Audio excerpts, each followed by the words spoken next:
Alright, so I want to go across the top of GarageBand for today's work, just so we understand what all of the buttons mean. So follow along with me as you watch this video. Top left-hand corner.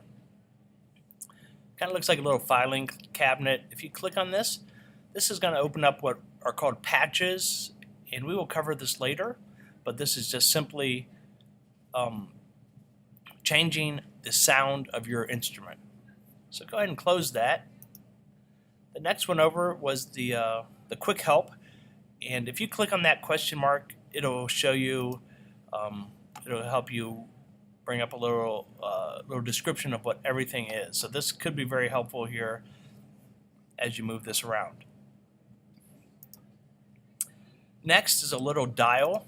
If I click on that, it's going to bring up some window at the bottom. Again, we will get into this later, but just so you know where it is, that's what that does. So I'm going to click it to close that window. Next is the scissors. The scissors is an advanced editing. I will not use this at all. You might want to, or maybe if you like this so much, you'll get into it. If you double click one of these tracks, that same editor will pop open down here. So to get rid of this window, you're just going to hit the scissors and close it. All right, moving across, we have a couple buttons here all together. The first, double arrows to the left. Each time you click it, it moves your playhead back one measure. Double arrows to the right moves you ahead one measure. This next button is probably my favorite. This automatically takes you to the beginning of the song, no matter where you're at. There we go. So that one's very handy, especially if you're working on a long song. Next button over is the play button. The space bar also does the same thing. So depending on how you use it, I find I use the space bar a lot more than moving up there to hit play. The red dot is for recording an instrument or your voice. If you wanted to record yourself singing, you'd create a new track, hit that record button, it'll give you a countdown, and then you start singing. Next we have two loops here. Now I'm going to turn that on, and you notice this yellow area. If I were to play my song, it's only going to play what's in this yellow area.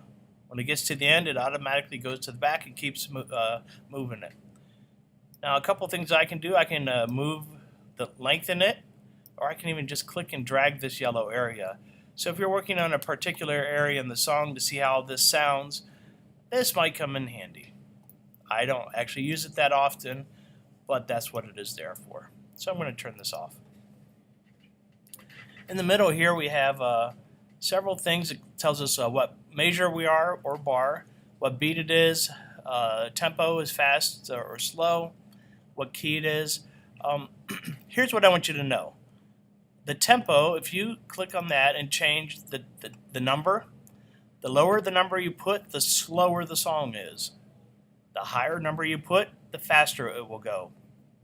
So maybe try it out. Type in 100 and then play the song. You'll notice it's a lot slower, kind of gives it a different sound.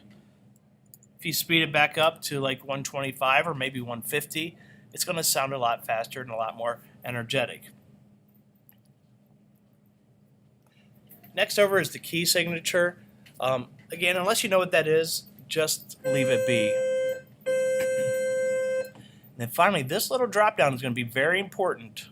So make sure you click along and follow this. So I got a button here. I got a couple options: beats and project, beats and time, beats, or just time. Beats, this one probably would be the best one to have up, with the beats and time. This shows you what bar you're on, what measure, but this here is more important, is how long is your song. Some of our things, projects we will do, I will say, make a 1 minute long song. So by having this up here, wherever the playhead is, it's going to tell us exactly where we are in the song. So 45 seconds. Measures and song and time are not the same.